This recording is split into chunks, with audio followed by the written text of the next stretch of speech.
this other guy whose wife tells him he's useless, you know. Now there's something good and godly, healthy relationship.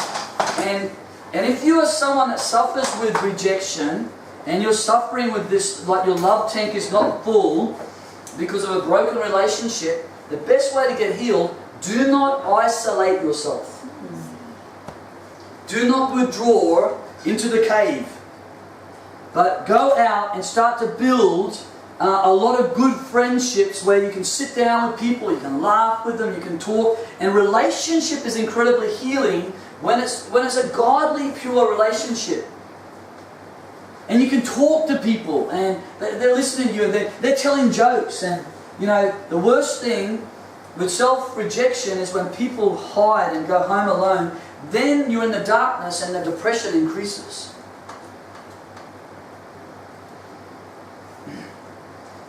Out of this, they can move into things like self-abuse. Self-abuse. Now, you're aware of the thing like cutting? And it's interesting because in ancient paganism, part of demon worship in the pagan world was cutting and body piercing and tattoos. And I'll tell you my personal view on this from the scriptures. It's good to have the Word of God back you up. But, you know, you remember when Elijah confronts the prophets of Baal and they're crying out to Baal and they're cutting themselves. Pagan religions do that. Wherever demons or people get demonized, they start cutting themselves. Body piercings is like that as well. Now what's happened is, there's been deep hurts and woundedness in a person's life because of ungodly lifestyle. By their sin and everything, they've been abused and they've abused themselves. And then their emotional life becomes into that what we call the numb-numb-ville thing we talked about. They emotionally start to feel numb. They stop feeling. So what happens now, because they've stopped feeling emotionally, they've gone into this numbness state. In order to remind themselves that they're still alive, they have to cut. Because at least I feel, now I'm cutting myself. At least I feel, that's why they come and they start punching a wall. At least I can feel the pain, I'm not dead. It's a twisted thing, but this is where this is all coming from. And again, tattoos is a whole other thing, but they noted in church history, the pagan world, and that's why you get the Samoans and the Tongans and the Maoris do this, and wherever you went in the pagan world, because all of the religions before the gospel is paganism. A basic definition of witchcraft is every religion before the gospel came. So Buddhism is a form of paganism. Taoism is a form of paganism. Okay?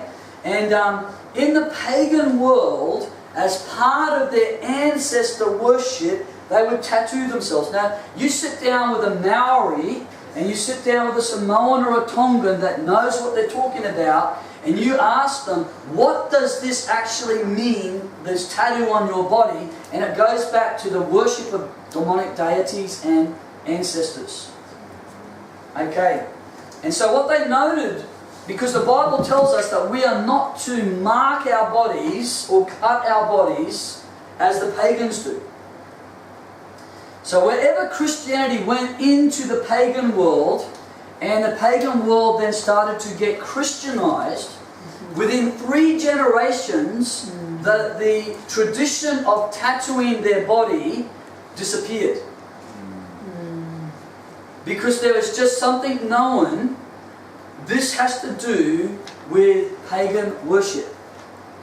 And we are not to mark our bodies. Okay? Saw one Christian preacher, and he had multiple body tattoos all over him. He actually had more tattoos and body piercings after starting ministry than before. How about your...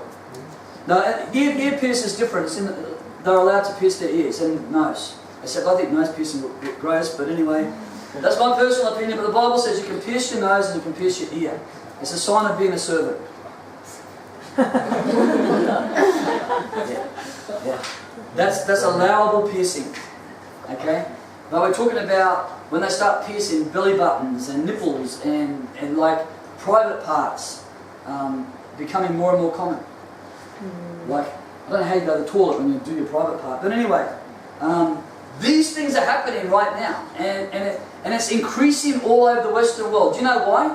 Wherever the gospel of the kingdom went, the customs of body piercing and tattooing disappeared within 3 generations. The increase of body piercing and tattooing, even amongst Christians in the church, that we're seeing right now, is a sign that paganism and pagan attitudes are increasing in our culture.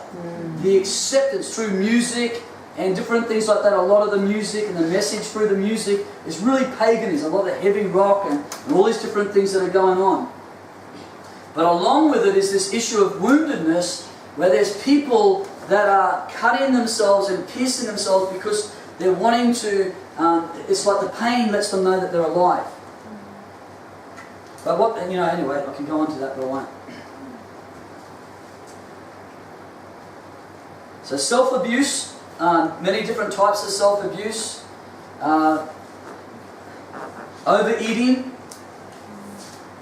So people get really depressed because they feel rejected and they feel like nobody loves them and they're depressed, no one loves me anymore and I'm ugly, so now I'm going to go to the fridge. And on the fridge there's a sign saying, your best friend in time of depression. It's like, oh, my loving friend, it's called comfort eating. And there's a lot of bad habits people have, but it's actually, they're comforting in themselves by that activity. And again, sex is one of those things. People are feeling all hurt and rejected and nobody loves them. And you get a girl like that and she's feeling that no one loves her and she doesn't have value, but she will give her body in sex to a guy just so that she feels like she's being loved. But he doesn't love her. He's just using her. And so what happens is she gets more wounded. She gets more used. And then she gets less sense of value. And it's like this whole thing. Then the woman with the fridge is like, thank you, you're my saviour. And she starts eating and she puts on more weight. And then she feels more ugly and she feels more depressed. And it gets worse. So comfort eating and drinking of alcohol. Taking of drugs. A lot of these, they're actually trying to comfort themselves.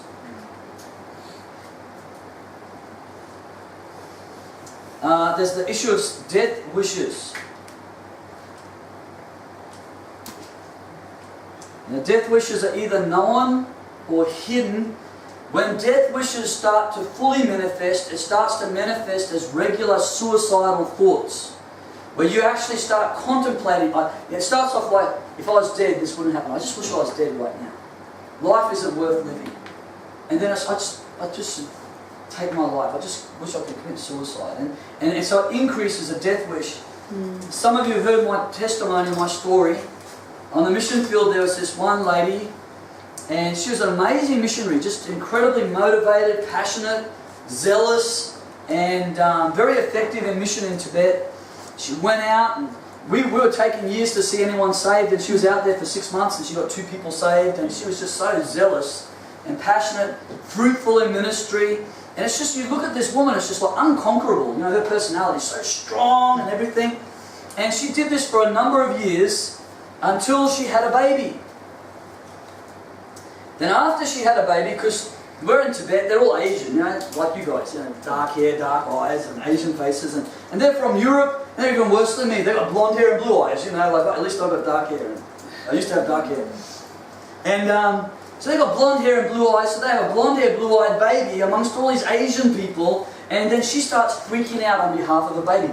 Oh my goodness, there's all the demons in Tibet. What about if we're taking our child out and some of the demons start to affect our child? She used to go through the monasteries, get out in Jesus' name, I cast the demons out of this temple. She did spiritual warfare and she was really bold. Then the baby comes along, the demons might get my baby.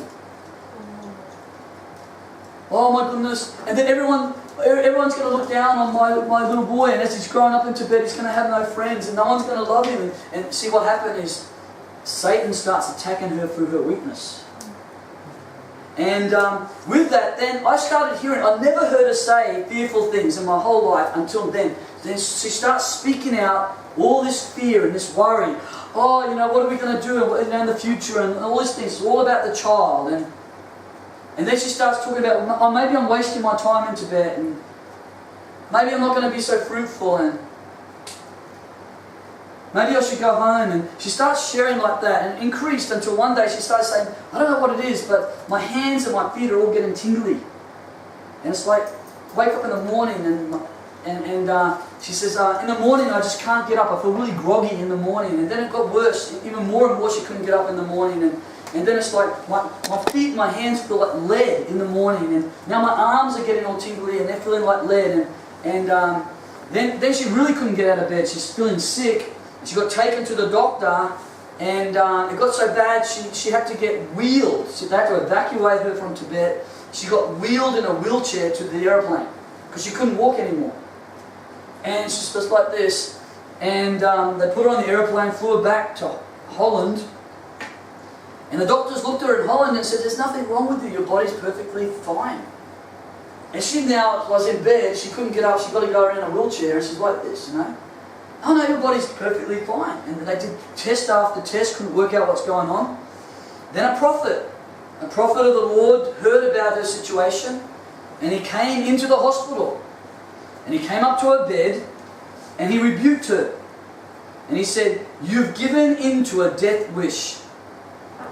And you emotionally, you gave into this death wish, and now your body is obeying your spirit, and your body has started to die because of this death wish. And you got to, and she said, well, you know, break the power of it. So he broke the power of the death wish off of her in Jesus' name. And then she thought to herself, how stupid am I? You know, like, if this is just my mind, I've just got to change the way I think, and I'm going to get out of bed healed. And so they broke the curse off of her. She decided to change her mind. 3 days later, she walked out of the hospital, and within a month, she was in an airplane. She came back to Tibet. True story. Death wishes, a lot of depression, a lot of sickness is here. Don't need medication, just change your thinking. But see, she gave into all the negativity, and she spoke it out over her life, and I'm sick and I'm weak, and you know, I wish I was dead, and all this sort of stuff, and her body started to obey her spirit. But as soon as she turned it around, her body got better. Okay, so that's what I want to share today. That's the end of that session. So I encourage you for tonight to look through your list, try to identify any of those things that may be in your life, because we're going to bring it, we're going to write it down on a piece of paper again, we're going to bring it before the Lord in prayer, and then we're going to throw it in the rubbish bin. So Father, we just thank you.